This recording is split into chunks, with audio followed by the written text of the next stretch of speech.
High বন্ধুরা, আপনারা কেমন আছেন? আশা করি সবাই ভালো আছেন। আজকে এলাম 3118 14 চাকা BS4 গাড়িতে পিক আপের সমস্যা। তারপর এসে আমি গাড়ির ভিতরে গেলাম। যাওয়ার পরে তারপরে চাবিটা অন করে দেখব আমি কি সিগন্যাল আসছে। তখন চাবিটা আমি অন করলাম, অন করে দেখলাম গাড়ির মধ্যে চেক ইঞ্জিন সিগন্যালটা জ্বলছে। চেক ইঞ্জিন সিগন্যালটা জ্বলার কারণে গাড়িটা পিক আপ হচ্ছে না।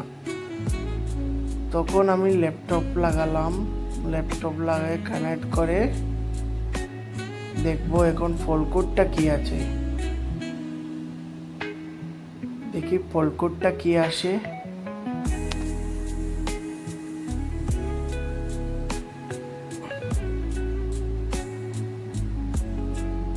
দেখলাম ফল্ট কোডটা আসলো ওয়ান বেস সিলেকশন সুইচ। তারপরে অনেক ফল্ট কোড ছিল। পাম্প ফিউল ইঞ্জেক্টর কন্ট্রোল, যেটা যে পাম্পের সুইচ আছে এটা শর্ট মতলব মিসিং হচ্ছে। তারপরে এখন দেখবো আমি ফল্ট কোডটাকে একবার ক্লিয়ার করব। ক্লিয়ার করে দেখবো কি ফল্ট কোড কি কি অ্যাক্টিভে রয় আর কি কি ডিলিট হয়ে যায়।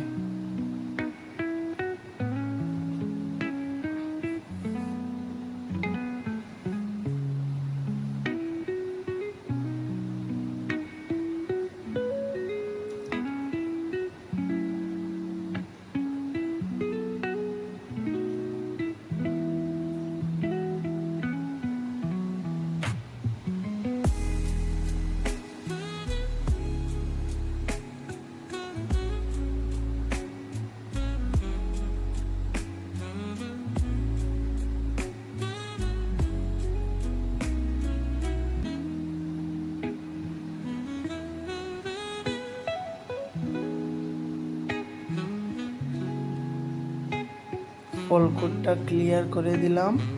এখন দেখি কি ফল্ট কোড। একটি performance base selection switch voltage এবং normal short to high short মতলব পারফরম্যান্স বেস সিলেকশন সুইচ যেটা আছে এটার ভোল্টেজের সমস্যা আছে। আচ্ছা ঠিক আছে, এটা সলভ করে নেব। এখন সলভ করার পরে দেখবো গাড়ি স্টার্ট করে কি হয়।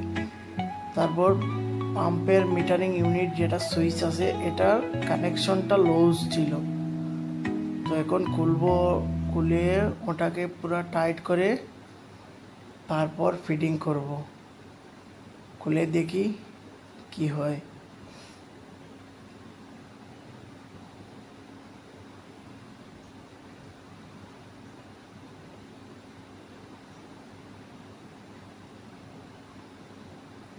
কাপলারটা এত জাম ছিল, খুলতেই চাচ্ছিল না।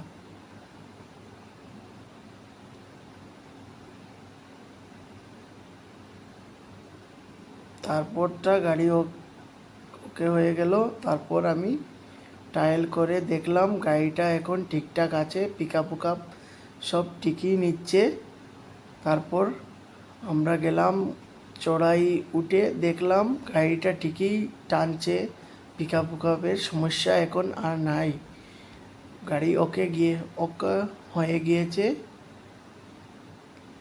ড্রাইভারকে বললাম একটু চালাইয়া দেখো কি হয়।